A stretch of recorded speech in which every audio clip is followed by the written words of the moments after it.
Jason Buttrill, welcome.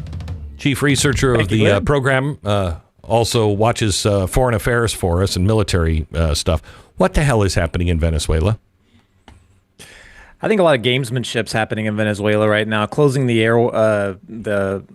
air traffic control, or even saying that, or even hinting that they're going to close that, is pretty much just saying that they don't want any of Maduro's people that are going to try and escape out of the country. People that are involved with the Cartel of the Suns.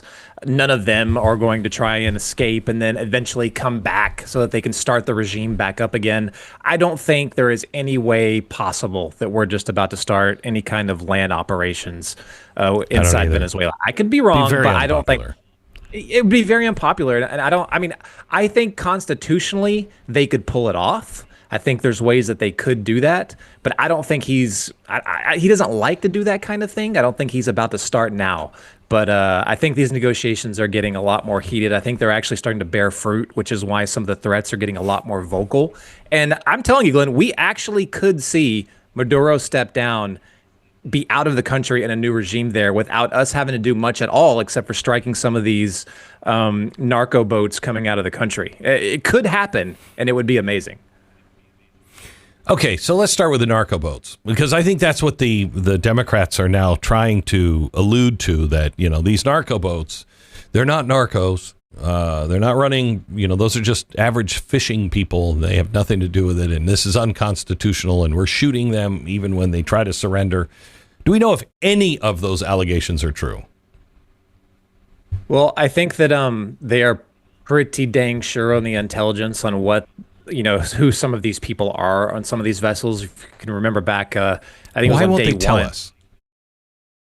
I think that would actually behoove them to give the full story. The American public is a lot more smart. It's a lot more educated on what's going on in a lot of these things. They're a lot more prone to research on their own and find out for themselves what's actually happening in Venezuela. We've talked about it a lot with the terrorism sponsorship that happens there between Hezbollah. A multitude of very scary terrorist individuals have made that kind of their base through Iran, through the entire network. I think that it makes a whole lot of sense for them just to say, look, this is what's going on. But they decided to go another route. And I really don't know. I know that they are very, very justified in what they are doing with a lot of these boats. And they've talked about since day one when they started designating multiple groups, not only in Venezuela, but in Mexico. I think on day one of President Trump's administration, he designated multiple cartels as terror organizations. And then a couple of more from Venezuela have followed onto that.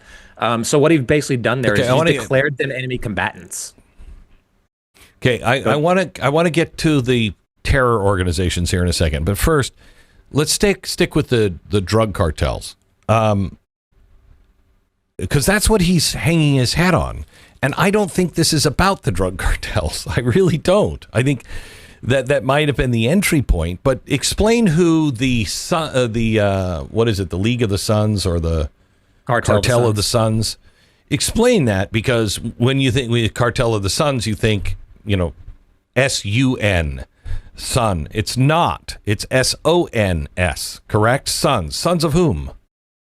No, it's actually the opposite. It's S-U-N. It's the Cartel of the Suns. It is. That's right. Because of the medallion or the general's stars. That's right. Okay. Yep. It's like a nickname. Explain that.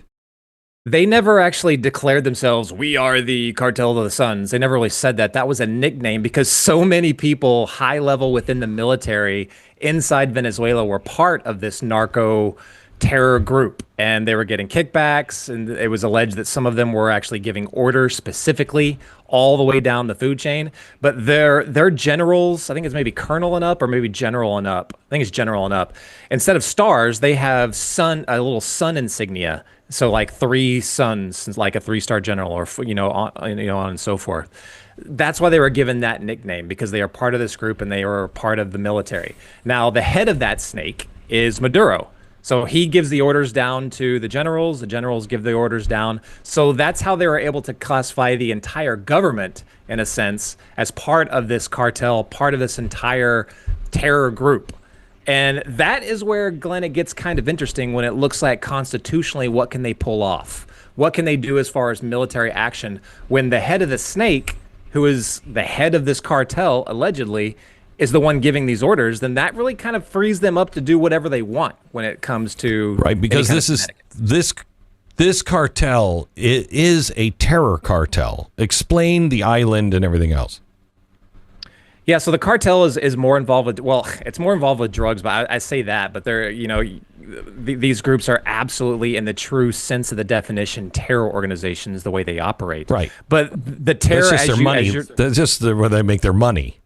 Right. And then, but it goes way beyond that, as you're talking about. Like, there is Margarita Island. There's an island just off the coast of Venezuela where Iran sends people to train there, to be stationed there. The Venezuelans come down from groups like Tren de Agra and others to train there, sometimes going from Margarita Island all the way back to Iran to get more specialized training. Then they come back. Who knows where they go from there? Possibly in the United States. Who knows? They've held meetings, secret meetings inside Venezuela with the top scariest of the scariest terrorists to meet with Chavez, and then who knows later, potentially even Maduro. This is a terror hub. This is also a terror hub that is which I just described is working with Iran, but also Russia. Russia sends submarines to guard. They did this back in 2018 to show support, military support for Maduro. China is funding a lot of their stuff through oil. Russia is sending tankers to transport Chinese Venezuelan oil to China. Glenn, it's all part of the network. And as you're talking about, this goes way beyond anything where you just talk about narco groups coming from Venezuela to the United States. It is so much more integrated into that. And I agree with you. I think the Trump administration just lay it all out on the table. Say, this is what's going on. Congress wouldn't really even be able to talk. The Democrats, they wouldn't even really be able to counter any of it. It would be so obvious. They should just do it. Help me out on the story that came out this weekend that said that Russia and China are kind of laying low here. What does that tell you? It tells you a lot. For one, Russia's got a multitude of problems that they're dealing with. They can't really lend support. They don't have it. They don't even have the military power to complete what they want to complete with in Ukraine. Plus, they're trying to make moves towards this peace agreement. Putin wants a way out of this war just as much as Zelensky does. Both sides want it. Now the question is, how do they do it and both make it look like to their own people that they're the ones that won the war and won the negotiation? So, I mean, everything that's been coming out with the Ukrainian peace deal, I see this as just regular negotiations. It's getting leaked, and you're going to see a lot more of this as it goes on. But the important thing there is that they're actually working towards it. And China as well has got their own problems. Most of it trade. They're not going to screw with Trump. That was very obvious when they tried to pull out their last minute. Oh, we're borrowing all rare earth elements from everyone else. And then Trump said, oh, I don't think so. And then made them pull back. So they don't want to screw with the Trump administration right now either. So they're going very hands off. So, I mean, to me, it looks like a masterclass from the Trump administration. They're doing everything that they're supposed to do, and it's all going in the direction, their kind of grand design for where they want this to go, which is kind of like a rebirth of the Monroe Doctrine, if you really think about it. They're ejecting all foreign influence, the most worst of our adversaries that are out there that are just embedded in South America. They're dealing with that, which we haven't been able to say that for how long, Glenn? A long time, and it's going that direction. I know. Okay, so let me go to the next piece, which is he's just banned air travel and said the skies are off limits for everybody. You say that's to stop anybody from escaping. Maduro was just presented with hey, you should get out now while you can. And Maduro said, I want amnesty for me and my family for any crimes. And I want to retain control of the military. I would imagine that Trump might have said yes to the amnesty thing, but you're not controlling the military after. No, that doesn't go to you. Do you think Maduro is close to caving here? And if so, where does he go? Yeah, I think he's very close to caving. He's probably going to go to Russia or China, I would assume, one of those two countries. And Enjoy he's that. got quite the nest egg. You can look up all the family members from either Maduro, Chavez going on. I mean, they're multi-millionaires. A lot of these kids and spouses and girlfriends. How's that possible? He was a bus driver. I know, right? No, but Makes no socialism is neat, kids. Socialism is neat. But yeah, I think amnesty is probably the top of his list, and I'm sure that would probably be offered up and given in some form. Retaining power of the military is not on the table at all, because what he'll end up doing is he'll go away for 5 years. He'll come back, or he'll pick a successor that will then take control of the Venezuelan military, and they'll just rinse and repeat and retake back control of the entire country. So that is not going to happen. But his feet are definitely to the fire right now, if they're even at the point of negotiating this part of the deal. So that's why I think that it's very, very possible that we see something amazing on this front very, very soon. Oh, that'd be great. All right, let me switch topics kind of to Mark Kelly.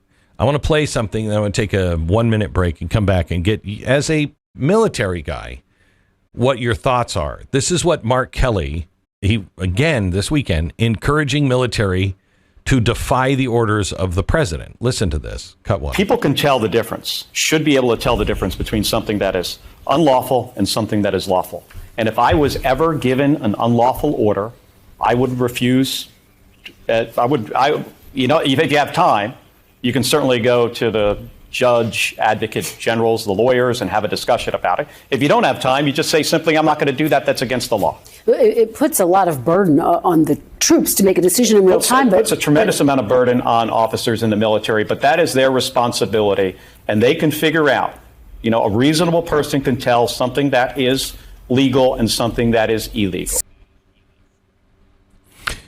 This is such dangerous territory. So, Jason, if they thought that something was going on, they should just say it. And they've come out and said, they've had reporters ask, well, is this because we've heard rumors that he was, he ordered people to be killed even as they were surrendering? And if that's true, that is against the law. That's not something we do. We don't do that. But there's no evidence of that. It's their word. And I think, again, if that's true, they should say that. And they should present evidence. But what I think they're doing is they're saying these things and putting the soldiers in an impossible situation. What they're really saying is, we're going to get in, and when we have control of Congress, we're going after all of you. You've followed what Donald Trump wants to do. We'll tell you what's legal and what's not legal.